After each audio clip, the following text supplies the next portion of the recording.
ከዚህ በፊት የሶላር ቪዲዮ በመሰራበት ሰዓት ላይ ስለ ፓኔል ላይፍ ታይም ወይ ምን ያህል ይቆያል ብለን ስንጠይቅ ከ40 እስከ 50 ዓመት ድረስ ይቆያል ተብለን ነበር እና ምን ያህል እውነት ነው? እንዳልኩሽ ይሄ ፓኔል ካልወደቀ እስከ 40 50 ዓመት ይቆያል። ከ40 እስከ 50 የተጋነነ መረጃ ነው አይ ቲንክ ያገኘሽው። ሁለት አይነት ፓምፖችን እናስመጣለን፣ የሳምኪንግ ፓምፖችን። እሺ ካፓሲቲው 11 ኪሎዋት ነው። ኮሜንት ላይ ሰዎች አመት እንኳን ሳይቆይ ተበላሽቶብኛል ምናምን ብለው ነበርና የሚሰሩት ስህተት ምን ሊሆን ይችላል? ሶላር ሲገዙ ወይ አጠቃቀም ላይ የሚሰሩት ስህተት ሊኖር ይችላል? አዎ እኛም ጋር ያጋጥማል ይሄ። እሺ አሁን እኔ ለምሳሌ ለቤቴ ቲቪ፣ ፍሪጅ፣ ዋሺንግ ማሽን፣ ምጣድ፣ ስቶቭ፣ አምፖሎች ምናምን ጨምሮ ሶላር ቢያስፈልገኝ ምን ያህል ካፓሲቲ ትመክሪኛለሽ? የትኞቹን ማቴሪያሎች ነው የምጠቀመው? ለምሳሌ ከዚህ በፊት በሰራ ነው የሶላር እቃዎች ቪዲዮ ላይ አብዛኞቻችሁን ግር ያሰኘው ጉዳይ ከ40 እስከ 50 ዓመት ድረስ ይቆያል የሚለው የሶላር ፓኔል እድሜ ጉዳይ ነበረ።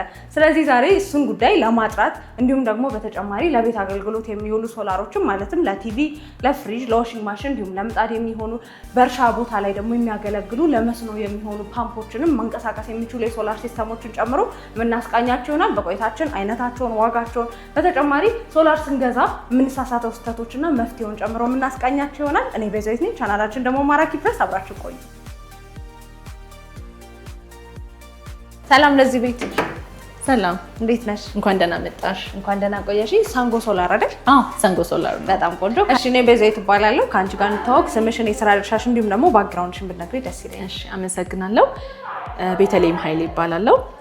ባክግራውንዴ የሜካኒካል ኢንጂነሪንግ ሲሆን የስራ ድርሻዬ ደግሞ ሳንጎ ሶላር ላይ ቴክኒካል ሴልስ ኤንድ ማርኬቲንግ ማኔጀር ነኝ።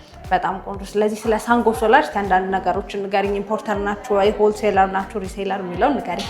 ያ ኢምፖርተር ነን፣ አስመጪዎች ነን፣ ሆልሴለር ነን፣ ዲስትሪቢዩተር ነን። ለሪሴለሮችም እናቀርባለን ማለት ነው፣ ዲስትሪቢዩት እናደርጋለን እና ኢትዮጵያ ውስጥ በተለያዩ ክልሎች እናደርሳለን። ተደራሽነት አለን። ከ10 ዓመት በላይ የስራ ልምድ አለን በዘርፉ ላይ እና እንደምታወቀው ደግሞ ሶላር ቢዝነስ ያው ኢመርጂንግ እንደመሆኑ መጠን ዳይሬክትሊ ከቻይና ሆኖ በዩሮፕ ስታንዳርድ የሚገቡ ፕሮዳክቶችን እኛ ነን የምናቀርበው ማለት ነው። በጣም አሪፍ። ስለዚህ ምን ምን አይነት ሶላሮችን ነው የምትይዙት? ለምን አገልግሎት የሚውሉ ሶላሮችን ነው የምትይዙት እናንተ? እኛ በተለምዶ ያው ሶላር ሲባል አብዛኛው ሰው የሶላር ፓናልን ነው መሰለኝ ኮንሲደር የሚያደርገው። ነገር ግን እኛ ጋር ሶላር ባትሪ፣ ኢንቨርተር፣ ፓምፖች፣ ፓምፕ ኢንቨርተሮች እና የተለያዩ የስትሪት ላይቶችን ጭምር እንይዛለን። ስለዚህ ዋጋቸው ቀንስ ከሚለውን ጀምርና አንድ ባንድ እያደረግን እናሳያቸው ለተመልካቾቻችን አይደል? ጥሩ። ልብስ እንቀይርና እሺ። ኦኬ። ስለዚህ የስራ ልብሳችሁ ነው እንዲህ እያለበሳችሁ ነው የምትሰሩ? አዎ። ከስተመር ስንቀበል እንደዛ ነው። እሺ። ስለዚህ የምታሳየኝ የአምፖል፣ የቲቪ፣ የፍሪጅ፣ የዋሺንግ ማሽን፣ የስቶቭ፣ የምጣድ የሚሆኑ ሶላር ኢንቨርተሮችን ታሳይኛለሽ ማለት ነው። ስለዚህ አሁን ከትንሾቹ እንጀምር። ይቻላል። እሺ። ለምሳሌ እቺ የምታያት ቴብል ላይ አስቀምጠን ማግኔቲክ ናት ኦልሬዲ እና አስቀምጠን የምናበራት ትናት ኤልኢዲ ላይት ናት። ሰው እየቀያየርን በማታ ሰዓት በምንፈልገው አይነት ላይቱን ኮንትሮል ማድረግ ይቻላል። መቀነስ መጨመር ነው። እዚች ጋር የራሷ ፓናል አለቻት እንደምታያት። ፕላስ ቻርጀብል ናት። እዚህ ጋር ቻርጅ ማድረግ ትችላለች ማለት ነው። ኦኬ። ስልክ ቻርጅ ማድረግ ትችላለች። ስልክን ቻርጅ ታደርጋለች አት ታይም። ባትሪም ደግሞ ፓወር እንትን ትልልናለች ማለት ነው። ለማንበቢያ ቴብል ላይ ተቀምጣ ቢሮሽም ይሁን እንደዚህ ዋርም ላይት ማለት እየቀያየረን በምንፈልገው ኤልኢዲ ስታይል እናበራታለን። በጣም አሪፍ። ዋጋ ስንት ነው አለች? ከ1500 ብር ጀምሮ እናገኛታለን።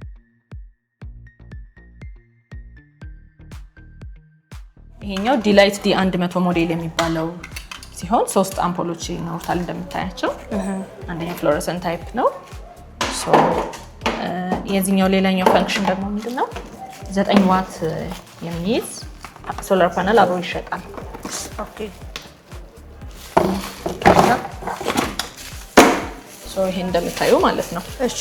እዚህ ጋር የራሷ ባትሪ ደግሞ አለቻት። እቺኛዋ የራሷ ባትሪ ናት። ስቶር የሚደረግ እዚህ ጋር ፓወር ስቶር ያደርጋል። እንደምታዩ ዲላይት ዲ100 ነው። ይሄ ደግሞ በ9 ዋት 3ቱን አምፖል ያበራልናል። በተጨማሪ ደግሞ ለምን ፈንክሽን እንጠቀምበታለን? እንደ ፓወር ባንክም ያገለግለናል። ኦኬ። ቻርጅ ማድረግ እንችላለን ስልካችንን። እዚህ ጋር ኬብል መሰኪያው ነው እና ደግሞ የራሱ ቶርች ላይትም አለው። እዚህ ጋር አገናኝተን ማብራት እንችላለን ማለት ነው። በጣም ቆንጆ። የራሱ ስዊችም አለው። 3ቱም የራሳቸው ስዊች አላቸው። የፈለግንበት ቦታ ላይ አንጠልጥለን አነስ ላለ ቤት በገጠሪቱ ኢትዮጵያ ላሉ ቤቶች መብራት ጭራሽ ለማያገኙት ይሄን መጠቀም ይችላል። ይሄኛው በጣም ተመራጭ ነው ማለት ነው። አብዛኛው የሚወስዱትም እንደዛ ስለሆነ ነው ደንበኞቻችን። በጣም አሪፍ። ሶ ይሄ እያንዳንዱ እቃ ዋስትና አለው አይደል? አዎ። እሺ ሙሉ እቃችን ዋስትና አለን። ኦልሬዲ አስመጪዎች ስለሆነ ሰርቲፋይድ አስመጪዎች ነን። ዋራንቲም አለን። በጣም ቆንጆ። ስለዚህ ዋጋው ስንት ነው? ይሄን ከ15000 ብር ጀምሮ ማግኘት እንችላለን።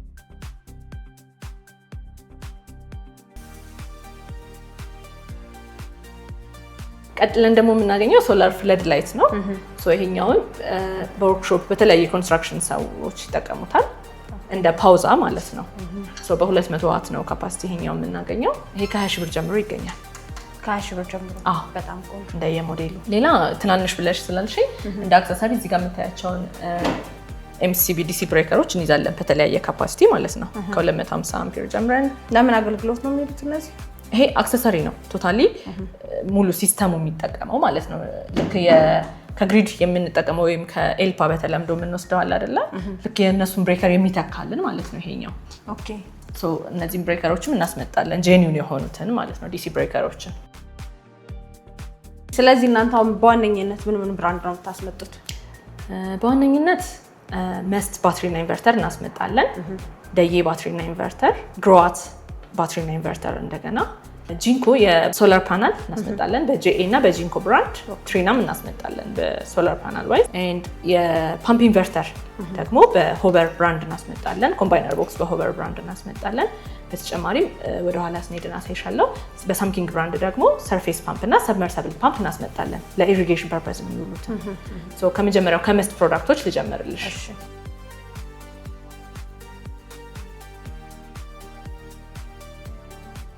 ቅድም የነገርኩሽ የመስት ብራንድ ይሄኛው ነው። ለምሳሌ ይሄ በ1 ኪሎዋት የምናገኘው ኢንቨርተራችን ነው። ከ1 ኪሎዋት ጀምሮ እስከ 10 ኪሎዋት በሲንግል ፌዝም ካፓሲቲያቸው በጨመረ ቁጥር ደግሞ በስሪ ፌዝም ይገኛሉ እስከ 10 ኪሎዋት በመስት ብራንድ ማለት ነው። መስት ይበልጥ ተመራጭ የሚሆነው ለምንድን ነው? አፎርደብል ፕራይስ ነው። ለሆም ባክአፕ ሲስተም የሚጠቀም ሰው መስትን ይመርጣል ማለት ነው። ለቤት ውስጥ አገልግሎት። ሰው ወደ ሊቲየም አይረን ፎስፌት ባትሪ መጥቷል። ሊቲየም አይረን ፎስፌት ደግሞ ይሄኛው በግድግዳ ላይ የሚታሰር ነው። ዎል ማውንትድ ነው። ምንም የቤትሽን አፒራንስ አያጠፋውም። እንደነበረ ነው። ልክ እንደሆነ ፍሬም እንደ ቲቪ እንደምናምን ነው የሚቀመጠው ማለት ነው። ውበቱም እንዳለ ነው። ፕላስ ጥንካሬም እንደገና እንደምታዩ ሲልድ ነው። አዋራ ምናምን አያገኘውም ማለት ነው። ምንም አይነት ኮንታሚኔሽን አይኖረውም። ምን ያህል ዓመት ይቆያሉ ተብሎ? ላይፍ ታይማቸው ከ10 እስከ 15 ዓመት ኢንቨርተሮቹ። ባትሪው ከ5 እስከ 10 ዓመት ይቆያሉ እንደየአጠቃቀማችን ማለት ነው። በጣም ቆንጆ። እሺ አፎርደብልም ነው ስትኝ ስለነበረ ዋጋቸውን እስቲ ሬንጅ ነው አስቀምጪልኝ። ዋጋቸው ለምሳሌ ይሄ 1 ኪሎዋቱን ብነግርሽ ከ35000 ብር ጀምሮ ይሸጣል። ከፍ እያለ እንደ ካፓሲቲው ወደ 10 ኪሎዋት በምንደርስ ሰዓት 200,000 ብር አካባቢ ይደርሳል። ኦኬ። ስለዚህ ከ35000 እስከ 200,000 ብር ድረስ መስትን በዛ ፕራይስ ሬንጅ ይገኛል በመስት ብራንድ። እሺ ሌላኛውን ብራንድ ነው። በጣም ጥሩ። እሺ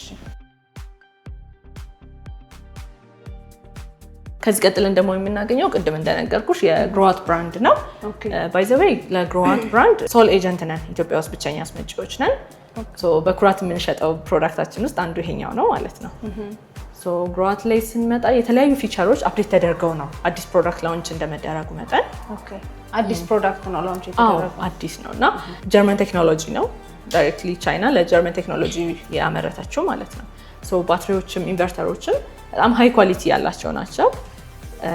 እንደውም በዚህ ወር ፕሮሞሽናል ዲስካውንት ላይ ነን ሙሉ ኦገስትን። የፕሮሞሽናል ዲስካውንት ላይ ነን። የሶል ኤጀንት መሆናችንን አሳይሻለሁ በኋላ ላይ። ሰርቲፊኬት ኦልሬዲ ሰርቲፋይድ ነን። እሺ ስለዚህ በምን ያህል ካፓሲቲ እናገኛቸዋለን? ግሮዋት ብራንድን ከ3.5 ኪሎዋት ጀምረን እስከ 15 ኪሎዋት እናገኛለን ኢንቨርተሩን ማለት ነው። ባትሪው ደግሞ በ5 ኪሎዋት አወር እና በ16 ኪሎዋት አወር ይገኛል። የተለያዩ አዳዲስ ፊቸሮች ሲጨመሩ ዋይፋይን ጨምሮ የተለያዩ ዩኤስቢ ዋይፋይ እዚህ ጋር እንደምታዩ ጂፒአርኤስ ይላል ኢንትራለር ላይ የተለያዩ እንትኖችን ፖርቶች አሏቸው። ድምጽ የሚረብሽ ይሄ ኖይዝ ምናምን በፊት ላይ የነበሩትን የተለያዩ ኢንቨርተር ላይ የሚገኙትን ችግሮች በሙሉ ጥናት ካደረጉ በኋላ ነው የተሻለ ምርት ቀርፈው የተሻለ ምርት ለማምጣት ሞክረዋልና በጣም አሁን ከስተመሮቻችን ወደዚህ ፊታቸውን እያዞሩ ነው። አዲስ ብራንድ ተመራጭ ያደረገው አፕዴትድ መሆኑ ነው ማለት ነው። አፕዴትድ ነው ፕላስ ዱራቢሊቲውም ሞር በቃ ተማምነሽ እንትን የምትይው ነው ከቆይታም አንፃር። ቆንጆ። ምን ያህል ላይፍ ታይም ይኖረዋል ተብሎ ይገመታል? ኢንቨርተሩ እንደዚሁ ነው ከ10 እስከ 15 ዓመት ምንም ሰስቴኔብል እንትን የሆነ ነገር ነው። ባትሪው እስከ 10 ዓመት ከ5 እስከ 10 ዓመት እንትን ይላል። ከዚህ በፊት በሰራናቸው ቪዲዮዎች ላይ ኮሜንት ላይ ሰዎች አመት እንኳን ሳይቆይ ተበላሽቶብኛል ምናምን ብለው ነበረና የሚሰሩት ስህተት ምን ሊሆን ይችላል? ሶላር ሲገዙ ወይ አጠቃቀም ላይ የሚሰሩት ስህተት ሊኖር ይችላል? አዎ እኛም ጋር ያጋጥማል ይሄ ችግር። ምንድነው አብዛኛው ጊዜ በባለሙያ ምክር የታገዘ እቃ አይገዙም።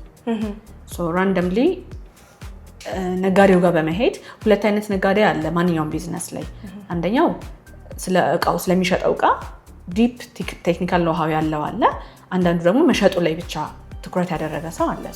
አንቺ ሄደሽ ቀጥታ ከሚሸጠው ሰው ከገዛሽ እቃውን በሚገባ ዋጋ ይሸጥልሻል፣ አለቀ እዛ ጋር። እዚህ ጋር ግን ቴክኒካል ማማከር አገልግሎቱን ጭምር የሚሰጡ ካምፓኒዎች ጋር ስትገዢ የሚኖርሽ አድቫንቴጅ ምንድነው? ይሄ ሲሆን ይሄ ይመጣል፣ ይሄ ሲሆን ይሄ ይመጣል ብሎ ከፕራዮሪቲ አንጻር፣ ከአንቺ አቅም አንጻር፣ ከአጠቃቀምሽ አንጻር፣ ከተለያየ ነገሮች አንጻር ሰጀስት ያደርግሻል። በባለሙያ ያልተአገዘ ቅድም እንዳልሽው ዋጋቸውም ከፍ እያለ ሲሄድ ደግሞ ኢንቨስትመንት ስለሚሆን ሳያማክሩ ባይገዙ ብዬ እመክራለሁኝ። በሚያማክሩ ሰዓት ሎድ ኮንሰምፕሽናቸውን ኮንሲደር ያደረገ ነገር እንዲሆን ይሄን እንጠቀማለሁ በግልጽ መናገር። አንዳንዱ አይ ለቲቪ ብቻ ነው የምፈልገው ብሎ ቤት ይወስድና ምጣድ ይጠቀምበታል። ኤንዜን የፈለገውን ካፓሲቲ አያገኝም። እንደዚህ ነው ብሎ ለቅሬታ ይመጣል። ዳይሬክትሊ ለባለሙያው ኢንስቶል ለሚያደርገው ሰው የሚጠቀመው እንደ ሕክምና በይው በቃ እዚህ ጋር ያመኛል ያልሽው ሐኪም ነው ነገ ዲቴል ዲያግኖሲስ ሰርቶ መድኃኒት ሊሰጥሽ የሚችለው። ልክ እንደዛው ይሄኛው ይሄን ነው የምጠቀመው ማለት መቻል አለበት።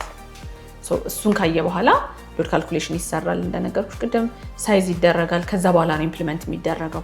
በተጠና መልኩ የተሰራ አብዛኛውን ጊዜ እንደዚህ አይነት ክፍተት አይፈጥርም። ስለዚህ ይሄንን ላይ ትኩረት ያድርጉ፣ ማማከሩ ላይ ትኩረት ያድርጉ ከመወሰናቸው በፊት። ሌላው ምንድነው ዋጋ ላይ ትንሽ ሴንሲቲቭ ስለሚሆኑ ትንሽ ዋጋ ልዩነት ስናይ በአብዛኛው በተለምዶ የሚቀንሰውን እንገዛለን። አንዳንዴ ነጮች ምን ይላሉ? ቺፕ ኢዝ ኤክስፔንሲቭ ይላሉ። ቀናሽ ለጊዜው የመሰለሽ ነገር ነገ ዋጋ ያስከፍልሻል። የማያዳግም እቃ ለመግዛት ሁለት ጊዜ አስበው ተረጋግተው አቅማቸው ሲኖር ቢገዙ ብዬ ሪኮመንድ አደርጋለሁ። ስለዚህ ፌክ የሆኑ የሶላር እቃዎች አሉ ማለት ነው። በሚገባ ገበያ አይደለም ተመርተው የሚመጡ ቀርቶ በቤት ውስጥ የሚዘጋጁ ሽሮና በርበሬ እንኳን ፌክ አላቸው አይደለ? ምንድነው ጄኒውን መሆናቸውን በተለያየ መንገድ ማጣራት ይችላሉ። ላያቸው ላይ ባለው ዳታ ሺት ባርኮድ ቼክ ማድረግ ይችላሉ። ካምፓኒው ቅድም እንደነገርኩሽ የተጻፈ ዋራንቲ መስጠቱን ቼክ ማድረግ መቻል ይችላሉ። ምክንያቱም ፌክ እቃ ሸጬ ነገ አንቺ በዋራንቲ ብትመጪ እኔ ነኝ ከፋይ፣ ያንን አስቤ ፌክ እቃ አልሸጥም ማለት ነው።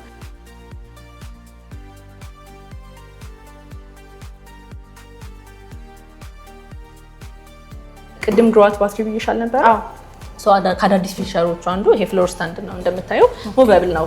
ልክ እንደ ትንሽዬ ፍሪጅ ምናምን በቤትሽ ውስጥ ማንቀሳቀስ በቀላሉ ትችያለሽ ማለት ነው። እንደምታየው በጣም ላይት ነው። ቀላል ነው፣ አይከብድም። ባለሙያው መጥቶ ሲሰራ የሚታዩ ይሄ የተበታተኑ የኬብል ስካተርድ የሆኑ ነገሮችን አናገኝም። በጣም ሞዲፋይድ በሆነ ወይ ነው የተሰራው። ለዛ ነው በኩራት የምንሸጠው በድጋሚ። በጣም ቆንጆ። ያው ስንት ዋቱ ነው? ይሄ 5 ኪሎ ዋት አወር ባትሪ ነው። በጣም ለቤት ውስጥ አገልግሎት ያልኩሽ ማለት ነው።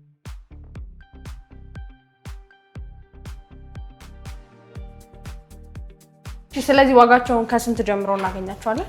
የግሮዋት ዋጋ አሁን እንዳልኩሽ የአንድ ወር ፕሮሞሽናል ዲስካውንት ላይ ስለሆነ ከ85 ሺህ ብር ጀምረን እስከ 520 ሺህ ብር የመጨረሻውን ትልቁን 15 ኪሎ ዋቱን ካፓሲቲ ማለት ነው እናገኛለን።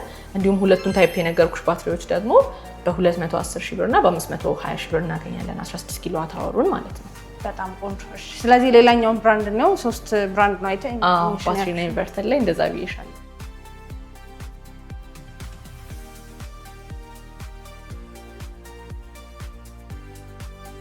እዚህ ጋር እንደነገርኩሽ የምናገኛቸው የኢንቨርተሮችን ነው። እንዲሁም ባትሪው ይገኛል። ከ3.6 ኪሎ ዋት ጀምሮ በ5 ኪሎ ዋት እያለ 10 ኪሎ ዋት አለ እዚህ ዲስፕሌይ ላይ ማለት ነው። ስቶራችን ውስጥ ደግሞ 30 እና 50 ኪሎ ዋት አለን። አብዛኛው የደይ ፕሮዳክት ከስተመሮቻችን ፕሮጀክት ቤዝድ ናቸው። እንደገና ኤንጂኦ ምናምን ላይ የሚሰሩ ማለት ነው። ሞሮፍ እነሱ ነው ክላይንቶቻችን። እና ባትሪውም ቅድም እንዳሳየዎች አይነት የሚቀራረብ ሆኖ ፍሎር ስታንድ ነው ይሄኛው። በቀላሉ አቧራ ሳክ እንዳያደርጉ ተደርገው የተሰሩ ናቸው። ሞዲፋይድ የሆነ ነው። ፓራራሊ የተለያዩ እንደየካፓሲቲው ከባትሪው ጋር ፓራራሊ ኮኔክት ከኢንቨርተሩ ጋር ፓራራሊ ኮኔክት እያደረግን ይጠቀሙበታል ማለት ነው። ለምንድን ነው ግን በብዛት ኤንጂኦ እና ፕሮጀክት ላይ የሚሰሩ ሰዎች የሚመርጡት? አንደኛ ከዲዩራቢሊቲ አንጻር ነው። ሁለተኛ ኮንሰፕሽናቸው ነው ማተር የሚያደርገው ማለት ሎዱ ግዙፍ ፕሮጀክቶችን ማንቀሳቀስ እንዲችል ስለሚፈለግ ነው። የህክምና ተቋም ሊሆን ይችላል። በቃ ሙሉ በሙሉ የጄኔሬተርን ሲስተም የሚተካላቸው ማለት ነው። ከሆም ባካፕ ከፍ ያለ ካፓሲቲ ስለሚፈልግ ከፍ ባለ ኳሊቲ፣ ከፍ ባለ አቅም እንዲሁም ከፍ ባለ ዋጋ ማለት ነው። ስለዚህ አሁን እነዚህን ዋጋቸው ከስንት ጀምሮ ማግኘት እንችላለን? ለምሳሌ 3.6 ኪሎዋቱን ከ198 ሺህ ብር ጀምሮ እናገኘዋለን። ቅድም ስቶክ ላይ ያለ ያልኩሽ 30 ኪሎዋቱ ደግሞ 1.4 ሚሊዮን ብር። ባትሪዎቹም በተመሳሳይ ከ205 ሺህ ብር ጀምሮ እስከ 520 ሺህ ብር ይገኛል እንደየ ካፓሲቲያቸው ማለት ነው። በጣም ቆንጆ። ስለዚህ አሁን እነዚህ ተመራጭ የሚባሉትን ብራንዶች አየናቸው። ስለዚህ ወደ ምጣድ፣ ስቶቭ፣ የቤት ውስጥ እቃዎችን ደግሞ ማንቀሳቀስ የሚችሉትን ከማየታችን በፊት ይሄ ለኢሪጌሽን ስራ ወይም ለመስኖ የሚሆኑትን እናያቸው ነው። ወደዛ እንሂድ። በጣም ደስ ይለኛል።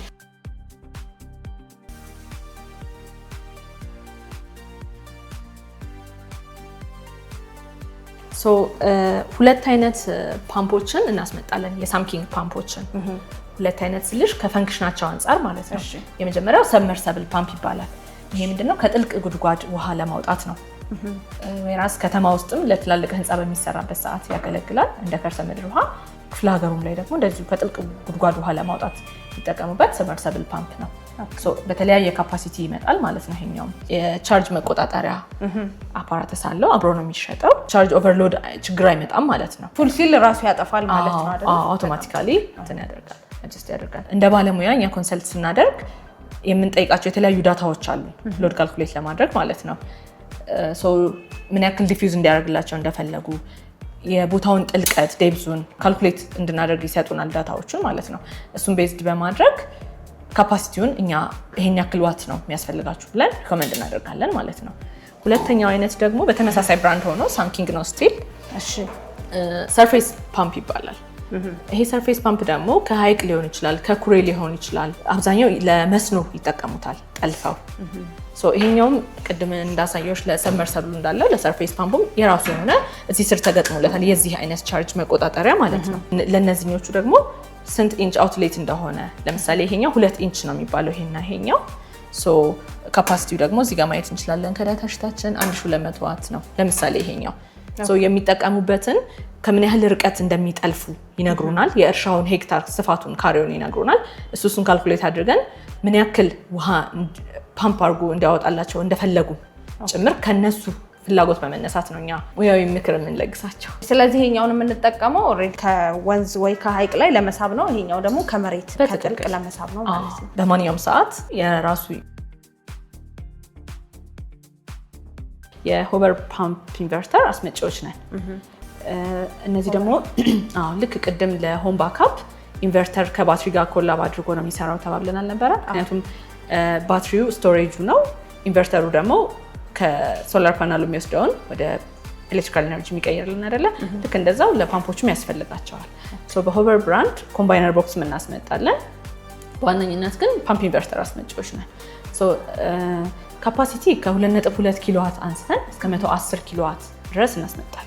ለምሳሌ ይሄ የምታየው ፓምፕ ኢንቨርተር 11 ኪሎዋት ነው። እዚህ ጋር ዳታ ሽት ላይ ማየት ትችያለሽ።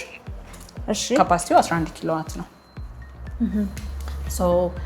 ፕራይስ ሬንጁ እንደነገርኩሽ ከ2.2 ስንነሳ 118 ሺህ ብር አካባቢ ነው። ወደ 45 ኪሎዋቱ ከፍ ስንል ደግሞ ወደ 750 ሺህ ብር ኒርሊ ይጠጋል። ኦኬ፣ በጣም ቆንጆ። እሺ፣ ስለዚህ አሁን በፉል ምን ያህል ሰዓት ያገለግላሉ ለፓምፖቹ? ከ8 ሰዓት በላይ ያገለግላሉ በፉል ከ8 ሰዓት በላይ። ስለዚህ አሁን ለኢሪጌሽን ሲስተም ለሚያገለግሉ ለነዚህ ምን አይነት ፓኔል ነው የምንጠቀመው? የትኞቹ ነው የምንጠቀመው? ዋት ፒካቸው ከፍ ያሉትን ነው የምንጠቀመው። ያው የእርሻ ቦታ አብዛኛው ጊዜ ሰፋ ብሎ ስለሚገኝ በክፍለ ሀገራት ላይ ከ590 ዋት ጀምሮ ሪኮመንድ እናደርጋለን። ዲፔንዲንግ ኦን ሳይዝ ማለት ነው። በምንሰጣቸው ኪሎዋት ካልኩሌት ይደረግና ምን ያህል ባለ 590 ዋት ሊሆን ይችላል። ባለ 615 ዋት ፒክ አለን፣ ባለ 715 አለን። ዝቅ ካለ ደግሞ ባለ 450 ሆንም አንድ ያስፈልጋል፣ ሁለት ያስፈልጋል የሚለው ሎድ ካልኩሌሽን ውስጥ አብሮ ኮንሲደር የሚደረጉ ናቸው። በጣም ቆንጆ። ይሄው ለምሳሌ ለምን ያህል ዋት ነው የምንጠቀመው? ይሄ 585 ዋት ፒክ ያለው ፓናል ነው። የራሱ ኬብሎች አሉት። ኦልሬዲ ቀጥታ ወደ ማውንቲንግ ስትራክቸር ስንሄድ ኢንስታል የሚደረጉት ፓርቶች አሉት። ይሄ ሬዲ ነው ማለት ነው ኢንስቶል ለመደረግ 585 ዋት ጂንኮ ሶላር ፓነል ነው። እሺ ስለዚህ አሁን እነዚህ ፓምፖቹን ካየን ደግሞ አሁን ለቤት ውስጥ አገልግሎት የሚውሉ ለቲቪ ለፍሪጅ እነሱን እንያቸው።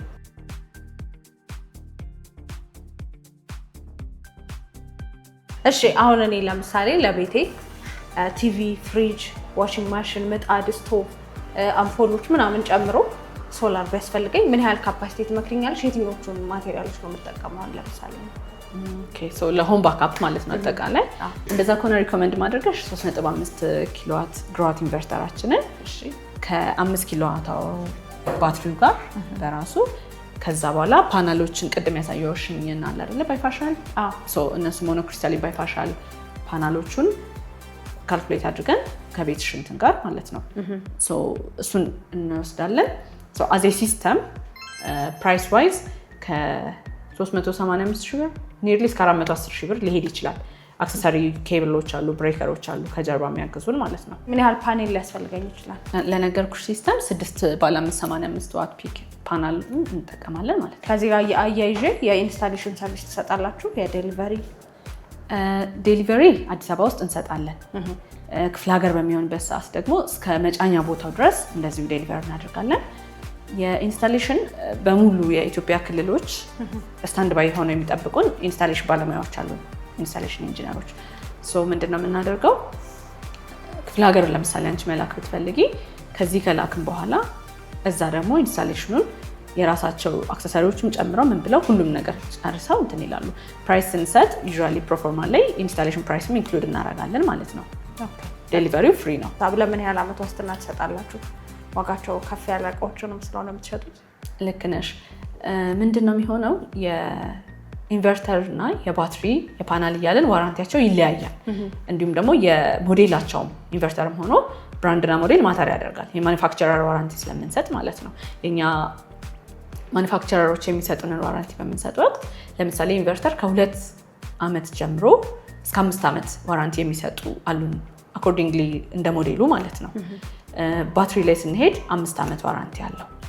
እቃችን ኦልሬዲ ሰርቲፋይድ ነን። እዚህ ጋር ማየት ትችያለሽ። ከግሮዋትም ከሁሉም ኦልሬዲ ሰርቲፋይድ ነን። የኦሪጂናሊቲ ችግር የለብንም። እስካሁንም በዚህ መልኩ የመጣ ክላይንት የለም። አስተማማኝ ነው ማለት ነው።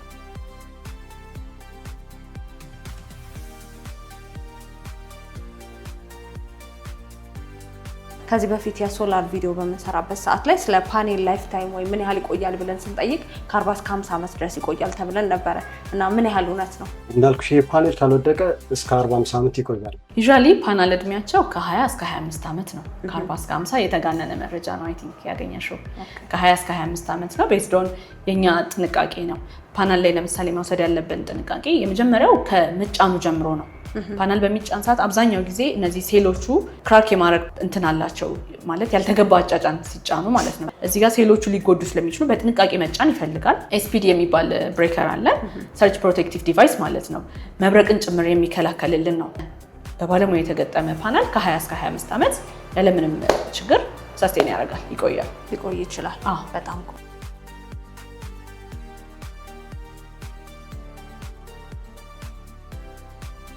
ከእናንተ መረጃ መጠየቅ ለሚፈልጉም ሰዎች መተው ማየት ለሚፈልጉ ሰዎች አድራሻችሁን ንገሪልን። ስልክ ቁጥራችሁን ደግሞ ኮሜንት ሴክሽን ላይ እኛ እናስቀምጣለን። በጣም ጥሩ። የመጀመሪያው እዚህ አሁን አንቺ የመጣሽበት ሾሩማችንና ሱቃችን ነው የሚገኘው። ደግሞ ሰንጋተራ ከሮያል ፕላዛ አጠገብ የሚገኘው አዲሱ ፈለንጓ ህንፃ ላይ 1ኛ ፎቅ እንገኛለን። ቁጥር 2 ደግሞ ከጃክሮስ ወደ ሳሊተ ምሕረት የሚወስደው መንገድ ላይ ላቲካ ዳቦ አካባቢ እንደዚሁ ቢሮአችንና ሌላኛው ሾሩማችን ይገኛል። በሶስተኛ ደግሞ ቃሊቲ የግዙፉ ዌርሃውሳችን ቅድም የነገርኩሽ እሱም ይገኛል ማለት ነው። በጣም ቆንጆ። ስለሰጠሽኝ ማብራሪያ እጅግ አድርጌ አመሰግናለሁ። በጣም አመሰግናለሁ ስለመጣሽ፣ ደስ ብሎናል።